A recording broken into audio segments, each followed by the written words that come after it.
তার নাম ছিল গোবিন্দ ঘোষ। গোবিন্দ ঘোষকে, এই গোবিন্দ ঘোষ আর আমার গৌরাঙ্গ মহাপ্রভু দুইজন ছিলেন গুরু ভাই। গোবিন্দ ঘোষকে ডেকে একদিন শ্রী গুরুদেব বললেন, গোবিন্দ রে, ও গোবিন্দ, আমার অন্তরে যে জ্বালা, আমার অন্তরে যে ব্যথা, তুই কি সেই কথা শুনবি? বল। গোবিন্দ ঘোষ বললেন, গুরুদেব, তুমি যদি আমাকে যোগ্য মনে করো, তাহলে তোমার মনের দুঃখ কষ্ট গুরুদেব কৃপা করে আমায় বলো।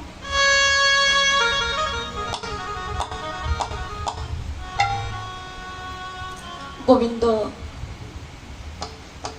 বিধাতা আমাকে এই জগতে পাঠিয়েছে সত্য, কিন্তু এমন একজনের গুরুদেব হয়ে আমি জগতে গুরুদেব রয়েছি, গুরুদেব হয়ে আছি। চেয়ে দেখ নদিয়ায় আমার নিমাই। আমি জানি আমার নিমাই এই বিশ্ব ব্রহ্মাণ্ডের ভগবান। ওই নিমাই অনন্ত কোটি বিশ্ব ব্রহ্মাণ্ডের কর্ণধর।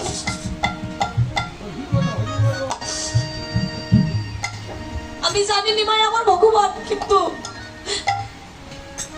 আমি পারি না গুরুদেবকে ভগবানের চরণে নিজেকে আশ্রয় করতে।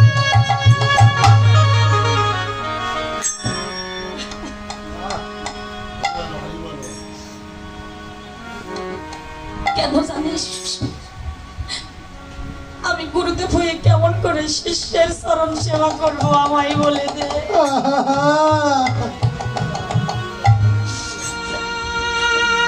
আমি গুরুদেব হয়ে যদি শিষ্যের চরণ সেবা করি, তাহলে যে আমার নিমাইকে নরক যন্ত্রণা ভোগ করতে হবে।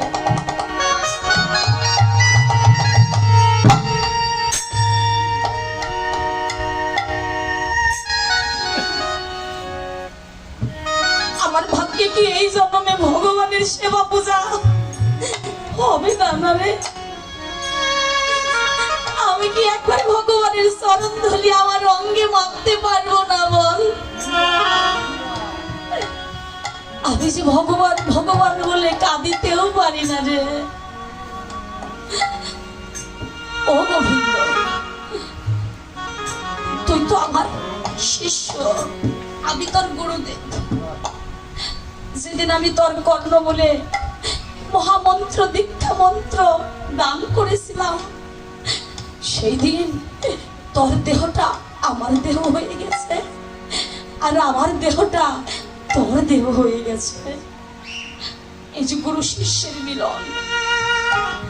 গুরুদেবের দেহে যত পাপ পুণ্য থাকে, যেদিন দীক্ষা মন্ত্র দান করে, সেদিন গুরুদেবের পাপ পুণ্য শিষ্যের দেহে চলে যায়, আর শিষ্যের দেহের পাপ পুণ্য গুরুদেবের দেহে চলে যায়। আমার হয়ে দিবানিশি তুই আমার গৌরীর চরণ সেবা করবি। বল গোবিন্দ। কেন জানিস?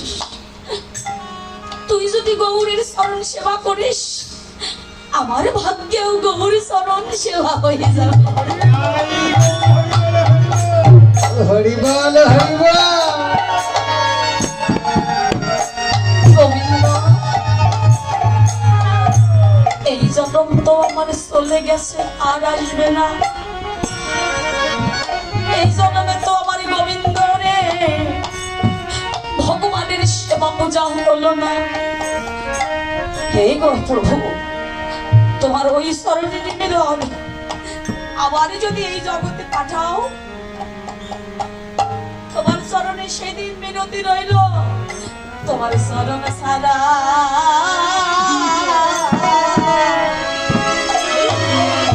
আমায় করো না গো। জয় রাধা গোবিন্দ।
মাঝি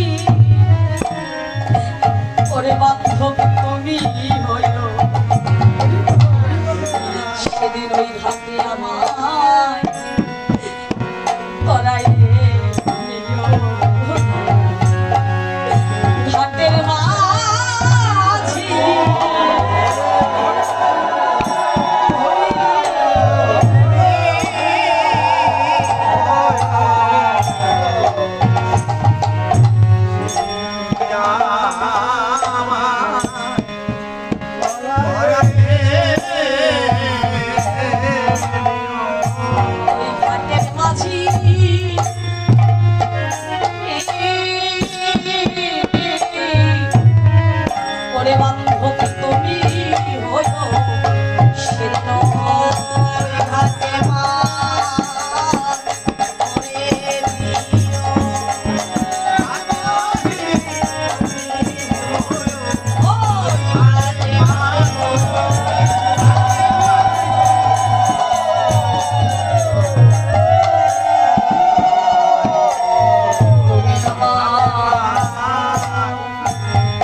হইব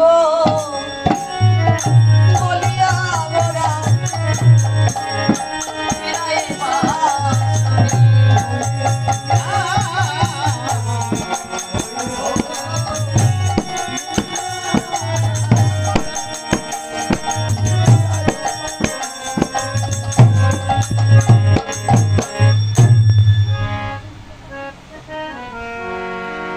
একজন শিষ্য যেমন গুরুদেবকে তরাই নিতে পারে,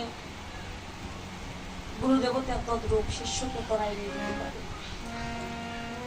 বাবারে গুরুদেব তো শিষ্যকে তরাই নিতে পারে, কিন্তু শিষ্য কিন্তু গুরুদেবকে তরাই নিতে পারে। ওই শিষ্য যদি কৃষ্ণ ভক্ত হয়, গৌর ভক্ত হয়, সন্তান তো অনেকে থাকে, কিন্তু সন্তানের ভিতর কৃষ্ণ ভক্ত যেন হয়। কারণ এই জগতে কৃষ্ণ ভক্ত সন্তান ছাড়া কিন্তু উদ্ধারের পথ নয়। বংশকে উদ্ধার করতে গেলে একজন কৃষ্ণ ভক্ত সন্তানের প্রয়োজন। তাই তো আজ গোবিন্দ ঘোষকে শিষ্যপুত্রকে গুরুদেব বলেছিলেন দিবানিশি অষ্টকালীন গৌরের সেবা পূজা করবি, গৌরের ভজন করবি, চরণ সেবা করবি। সেদিন গুরুদেবের কথা শিষ্যপুত্র গোবিন্দ ঘোষ মেনে নিয়ে মস্তকে রেখে দিবানিশি অষ্টকালীন মহাপ্রভুর চরণ সেবা করতে করতে আজ কিন্তু এই গোবিন্দ ঘোষ কিন্তু এই পদাবলী কীর্তনের একজন মহাবৈষ্ণব এবং ভাবাবিষ্ট পদবর্তা। এই সেই গোবিন্দ ঘোষ। এই গোবিন্দ ঘোষের অনেক পদাবলী কীর্তন আমাদের কীর্তন জগতে আমরা কীর্তন করছি।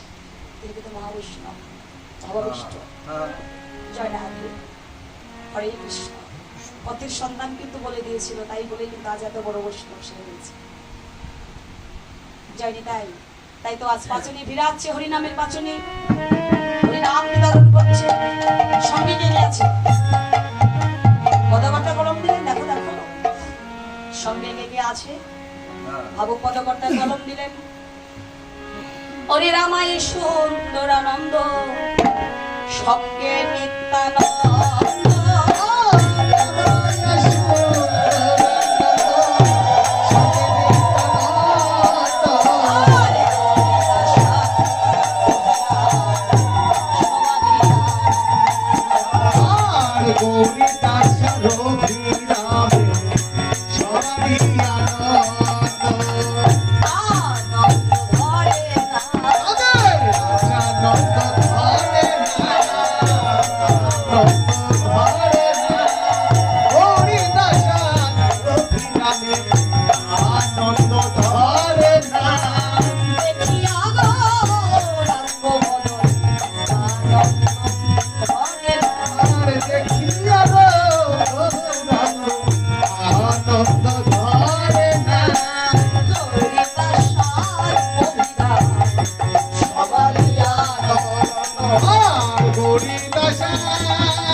দর্শন করি।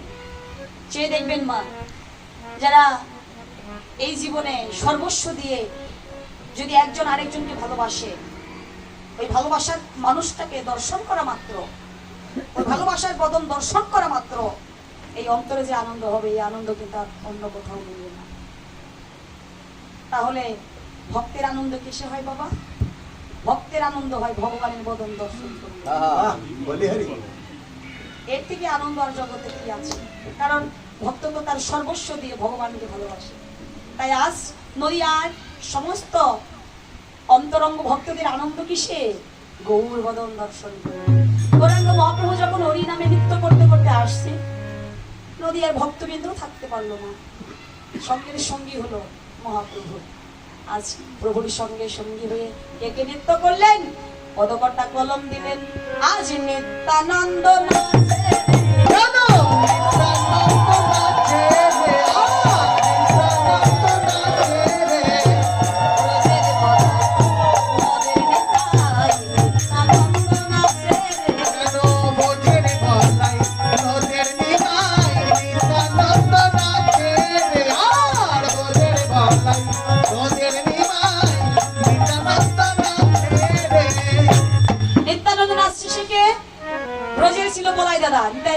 হয়েছে কোথায়? নদিয়ায় এসে নিতাই হলো। ব্রজের বলাই নদিয়ায় এসে নিতাই হয়েছে। আর কে নৃত্য করছে? দেখো দেখো, অদ্বৈত নাচে রে, অদ্বৈত নাচে রে, অদ্বৈত নাচে রে, অদ্বৈত নাচে রে,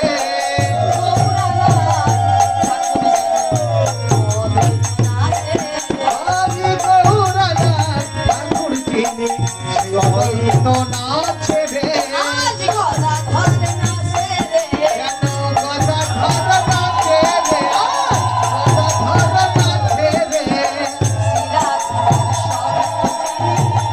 গদাধর নাচে রে,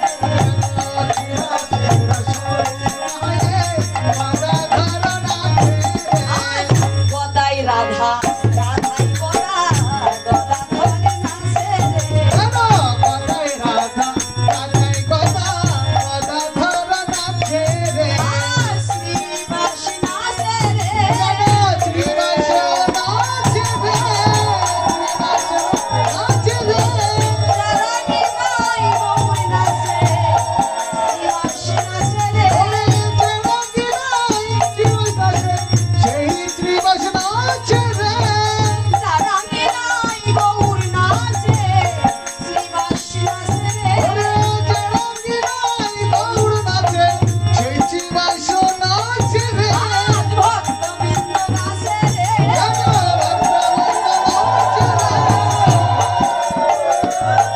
আজ বল হরি বল, হরি বলে ভক্তবৃন্দ নাচে রে, বল হরি বল, হরি বলে ভক্তবৃন্দ নাচে রে।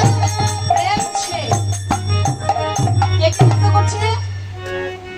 পঞ্চতত্ত্ব নৃত্য করলেন। পঞ্চতত্ত্বকে গৌরাঙ্গ, গৌরাঙ্গকে আমার গোবিন্দের গো, শ্রীমতী রাধারানীর রা, দুইটি অক্ষর সম্মিলিত রূপ গোরা। গোরা পেলাম নিতাইকে, নিতাই ছিল ব্রজের বলাই নদিয়ার নিতাই, গদাধরকে শ্রী রাধিকার স্বরূপ, অর্থাৎ গদাই রাধা, রাধাই গদা। অদ্বৈত আচার্যকে মহাবৈষ্ণব, দেবের দেব মহাদেব। কিন্তু বাবা একটা কথা বলে যাই, না বলে পারছি না। হরে কৃষ্ণ, আমরা একটা জয়ধ্বনি দিই মামা। কি জয়ধ্বনি? জয় জয় নিতাই গৌর সীতানাথ প্রীতি প্রেমানন্দে হরি হরি বল, তাই না বৌদি ভাই? তো সবাই কিন্তু ওদেরকে জিজ্ঞাসা করে, প্রশ্ন করে, অনেক ভক্ত আছেন। তো নিতাই গৌরকে তো দেখতে পেলাম, খুঁজে পেলাম, সীতানাথকে তো পাই না। আজকে যারা যারা এই আমার শ্রদ্ধাবতন দাদার ঘরে এসেছেন, কীর্তন শ্রবণ করছেন, নিতাই গৌরকে তো পেয়েছেন, আজকে সীতানাথকে খুঁজে নিয়ে সঙ্গে করে ঘরে ফিরবেন। সীতানাথকে